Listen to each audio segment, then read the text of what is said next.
Okay. Hi everyone. Welcome to Atleti Fanatics. And as usual, I have with me Saint Keeks. And this has been a very rough week for us after we got out of the Champions League and then obviously blowing away a 2-0 lead against Barcelona as well.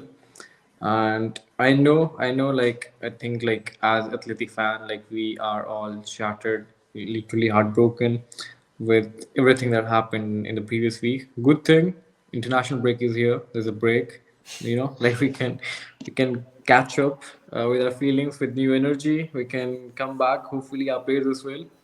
And I'm gonna take this to Saint Keeks now. So yeah, what do you think about the game? What went wrong with us?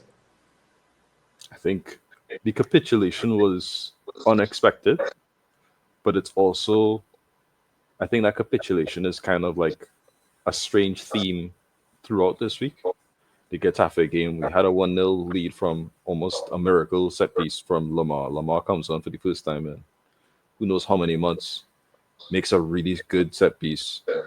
Um, we get a handball goal that a little bit undeserved, is like not even undeserved, but it's a little unfortunate for Getafe's point of view because it was a clear penalty, but at the same time, it's like one of those we weren't really creating any chances, and Getafe weren't really creating any chances, and then we're 2-1 down randomly like that.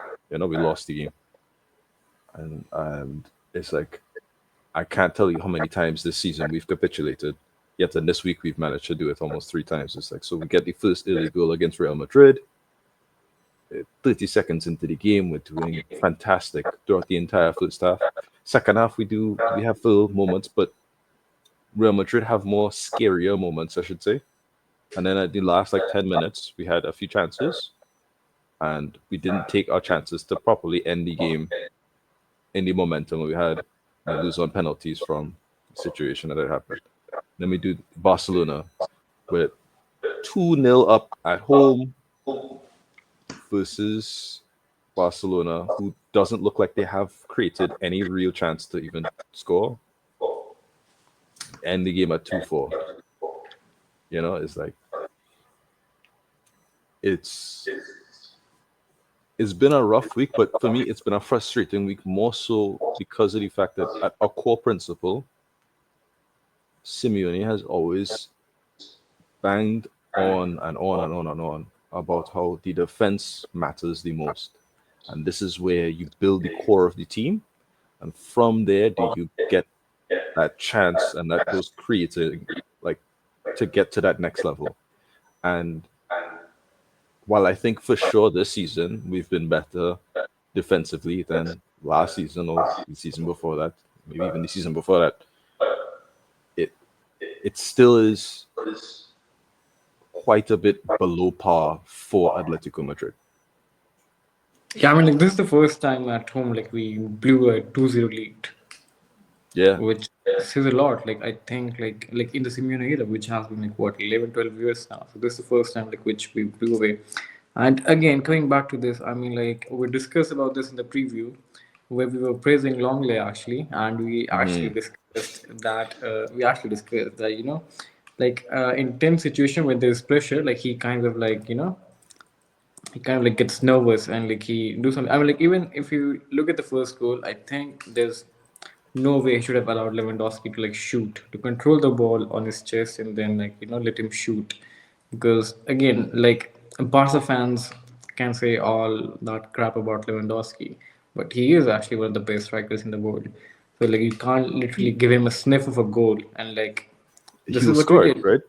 But it's Yeah, like exactly. he's And he's been the worst part was we yeah. just got the second goal. We just got the second goal. We were just having whoa, can we finally pull this off? Can we really Mhm. after that devastating heartbreak in midweek, can we really have something good to cheer about? And then suddenly Barcelona starts on with the kickoff and then suddenly it's 2-1, and now the momentum is back with Barcelona. We just lost all of it. Whatever we did in the last 70 minutes was all gone. Yeah, it's sad because of I think when I looked at this game for the first 70 minutes, I thought, wow, not only are we creating chances, but we're also defending. I think this is the best defensive display I've seen our team play against Barcelona this season. We've cut them to half chances, if so much. I think there was the one really early Lamine Yamal chance that happened, if you recall that. Yeah, so you were saying about yeah, like how we defend, like how we were defending well against Barcelona. Yeah. So I think for the first time this season, I think we defended incredibly well against Barcelona because in the first game, Lamine wasn't present, but it felt like we were hanging on by a thread for like the entire game, despite the goal that we got from DePaul. When DePaul got the goal, I was like, maybe we'll get a chance late into the game, maybe we'll do something. And we did, and we won the game, and it was great. But to say we had a defensive masterclass in that game would be a lie. Oblak had a great game. Longley did not have a good game in at the Montelifi. How do I even pronounce that? I'm Just probably call butchering it. Yeah. Stadio Olimpico. That's fine. So Stadio Olimpico. so at Barcelona Stadium, Longley had multiple opportunities where Rafinha had already gotten past him, and Petri was just like killing those balls over the top and these other things, and it was really rough. And there was multiple one-on-one chances against Oblak. Oblak did fantastic that game, but to say we were defensively good in that game would be wrong. In this game, it was you had the entire full front of Barcelona, full force, while still having an incredibly strong Pedri, while still having an incredibly strong Olmo and these other things, right? And Olmo was not nearly as scary in this game as he was in the others, but he was still a problem because you kept getting into those half spaces and kept kind of creating those half chances that caused us a little bit of problems. But for the vast majority of the game, I would say we were comfortable throughout that game to really like take Barcelona to the test. And when we got that goal from that brilliant ball from Griezmann, the first time, and then the follow up for the second goal, Griezmann again involved, ball over the top afterwards, and we get another second really good counter attack. And it was just like, even though Griezmann was not insane this game, you could see the moments where he was a difference maker. He, in effect, created these like minutia details that allowed us to get those two goals. And I felt, thank goodness, like he showed up, he's here. We're gonna really push for that league title. And then to see how late Longley responded in those first two goals, it just killed me because I was like, how are they getting that comfortable in the box after we just did this for 70 minutes with next to no real resistance? And Yeah, I mean, and yeah, that was the whole thing actually. Like with the summer as well, I think we had a really good transfer window. mhm, Everyone was excited. We got Julian Alvarez, which was unbelievable to be honest. Like I yeah, didn't even think that we can pull that off. We got Julian Alvarez. Okay, we got rid of mhm, Joao Felix, and we're like, oh, what a much better replacement than that. Okay, yeah, and then we bought in Conor Gallagher. We wanted him again. He's doing good. I think he'll have his moments. And he's still like I think he's still settling in. And then Sorloth after that Duf big drama and all of that. Sorloth again, I would say like he's doing pretty good as well. And then we got a second backup keeper, Juan Musa, which I think has done pretty good, decent, not that bad. But I think the place where we needed investment was because Hermoso was leaving. We really need like a good left center back, okay? mhm, And the options we had were like Inkapi from Bayer Leverkusen, and then we have the most player like we were linked to was David Hansko from Feyenoord, mhm, and like there were talks about like 25 30 million and whatnot.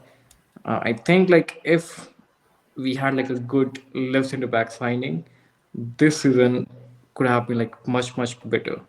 But we got Longley. I'm gonna give it like like I'll be honest, like Longley has been decent with us. Like I won't say like it's a total flop, but I think like when it comes to big games, he hasn't performed that much well. Like when it mattered, to be honest. Like for example, against Barcelona, that 4-4. Then we come to yesterday's game.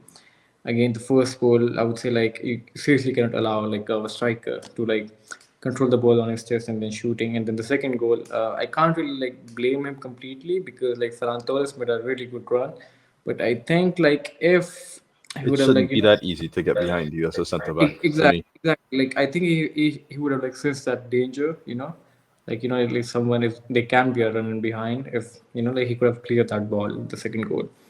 So I mean like yes, they react and but again I would say that if we had like a good lift in the back, we were winning these games for sure. I don't disagree. Um, what I would say though is Longley has a lot of positives, Yeah, right? I'm not taking away anything. Offensively, Yeah, he's I'm not taking been anything away from him. Like he's been good. Like he's been quite decent. It's just that so like the he games where it mattered. For example, yesterday. yes. That's what I'm saying. So the first game against Barcelona, he was probably our worst player, right? I think he was a constant liability. Galan wasn't great either, but Galan had his moments in the first game against Barcelona. Um, the game against PSG, I don't know what happened there. I couldn't tell you why he did that. The game against Real Madrid at home, the game against it's like I I shouldn't have to list these moments because I could say definitively Jimenez in the Real Madrid game when in the Champions League, yeah, he had a little moment, he had a bad moment, right? But it's like I can't name any other moments off the top of my head where Jimenez was clearly at fault for a goal this season. I can't do the same really for like Lenormand. He's had like one or two scares, and that's kind of it. And it's like I shouldn't be able to do something like this. I was able to do it with Amoso. I was able to do it with Felipe. In Savage's final year, I was able to do it, but he gave us 8 great years. It's hard to be so harsh on him on that I mean, ninth year, you know? he had pretty good games as well. He had pretty good games as well. He still had good games despite his off season. And so Yeah. it's like I was one of the few people who were a bit critical of the transfer window, where I said I wrote a piece on my on our blog where I was saying I think the pieces that we have added in certain positions, so for instance, in the attacking pieces, we have improved. I think Sorloth is a good piece to add to an attack, right? I think Julian Alvarez is a clear upgrade on João Felix, objectively.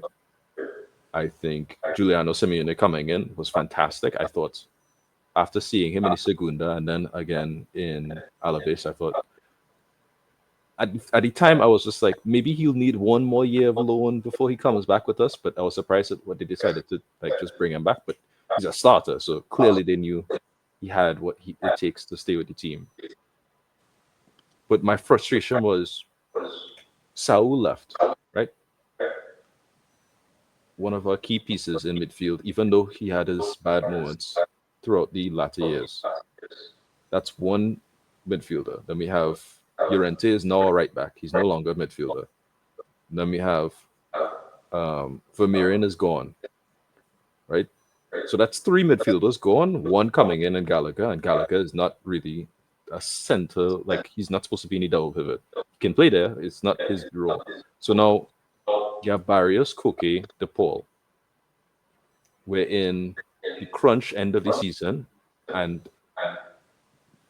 ironically, despite all of that, they've performed, but it would have been so much easier if we just got somebody to replace them, to replace either Vermeeren or replace Saul early o'clock.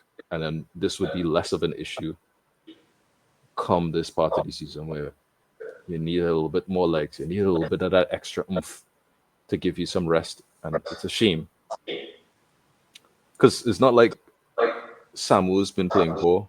It's not like Mourinho's been playing poorly. It's not like Vermeeren's been playing poorly. You know? No, we're really having a hard time actually. No, he's okay. We're But really it's like like Vermeer A21. as a midfielder, you're not going to immediately like blow up and Yeah, just do but great but things. again, like I think for me, Vermeeren was never really that like athletic kind of a player. I Like suppose. yeah, he was never really that kind of a player because like you can see like like who are athletic, like who have that athletic DNA. Like for Darwin Nunes, perfect example, he has that DNA. Hmm. There are like major players, like for example, even like if you go for midfielders, like you can see like who has that athletic DNA. But with Arthur Vermeeren, I didn't really see that. I'm fine with him moving on. I wasn't fine with the fact that he wasn't replaced because it's like, okay, well, Simeone said, I like who you are, but I don't like who you are for my team. And that's fine. You know what? Say it earlier, Klopp. That's fine. We move on. You continue to have a good career. Hopefully, we get a good replacement. We move on. So Guerra was supposed to come in, Javi Guerra from Valencia. It didn't manifest. And then we were just like, yeah, all right, we'll just wait till the January transfer window. Nothing happens again. And it's like, okay.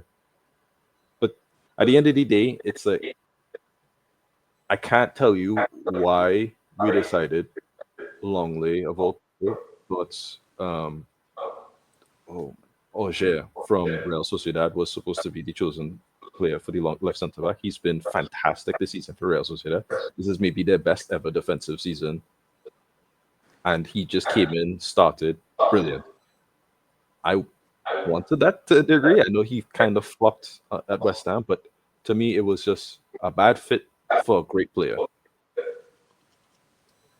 I don't know. I feel like I'm ranting and I'm not getting to the point, but it's like this was such Yeah, a I good think game. I think yeah we drifted off a I little bit of can't the topic. believe I can't believe it's like that 2-0. I just can't believe from how in control we were, how how dangerous we were, how in form we were. Even when we were 2-1 down, 2-1 up, I thought, okay, well, we can still get this 3-1 goal. We can still control this. And then the second goal just was just like it just killed me. I was like, well, there's no way we win this now. You know? Yeah, that's the thing. I think our players gave up after the first goal. I don't know why. And maybe it was fatigue. Maybe it was some with mentality. I have no idea. Maybe like the Yeah. fear came in. I have no idea because like after we scored the second goal, we saw like what like there was like some calmness. But like the thing was like what really happened. They scored like they literally scored from the kickoff, which shouldn't have happened. I think like if they scored like let's say like in the 80th minute, in the 85th minute, their first goal, I think we would have seen the game through. Hmm. But seems like they just like literally like scored like the that Lewandowski goal like with the kickoff only. I think it really like gave the momentum to Barcelona, and then we lost that mentality, I guess, because like I could see it in the players because after that, after the 70th minute, I don't remember our players literally creating anything. Yeah. I don't really It remember. And there before, was two chances really. There was one where exactly, Sorloth was and close, and then another one where Molina was kind of close, but he decided to cut back. And it's just like, well, it's like to me, it's like it felt like it felt almost desperate a little bit at the end, and I was just like, ah, damn, you know, we had the yeah, and chance, we were there. then the third goal, I would say like that was just like really unlucky to be honest. Like the deflection going in, that was really unlucky for us. And then with three You two, create your own luck. If you take these shots, you potentially get a goal. That's how it is. I guess it's just yeah, I mean like, that was just like which really like wraps up like our like entire week thing, which was like literally filled with unluck, you can say, with the penalty shootout, and then with the deflected goal and everything. But I would say like I was really like really surprised and amazed the way we played until the 70th minute, which was really amazing, and especially the fact that like there were reports that Julian Alvarez was sick, and despite being sick, he gave that kind of performance in the field, hmm. which was really mind blowing. I think like if Griezmann leaves, I think Julian Alvarez will definitely take the mantle, of that playmaker in the team. And Hmm. I'm really happy with the signing of Julian Alvarez. I think like at the time people were saying that like 90 million is too expensive, Now it on and almost on. seems like a bargain. Yeah? Yeah, now it seems like perfect. But I was really proud of the team, the team played. But again, I think like the same thing. Like if we have to add some good defensive centre backs in our team, I mean, like Ney Norman for me is an amazing centre back, but I think we really need to strengthen that left centre back position if we can find someone good. And it's been like past few years where our defensive lineup hasn't been that great. Like Hmm. it hasn't been that solid, and this is where we have to invest. I still think that our team is it's still in a rebuilding phase because Witzel and Aspilicueta will leave. We still have to buy more players, and then Lemar will definitely leave as well. Griezmann, most probably, yes, maybe he'll go to MLS. So like we're still in that like build up phase, and Hmm. let's see how that pans out. But anything you wanna add, Saint Keeks, before we end this? Um,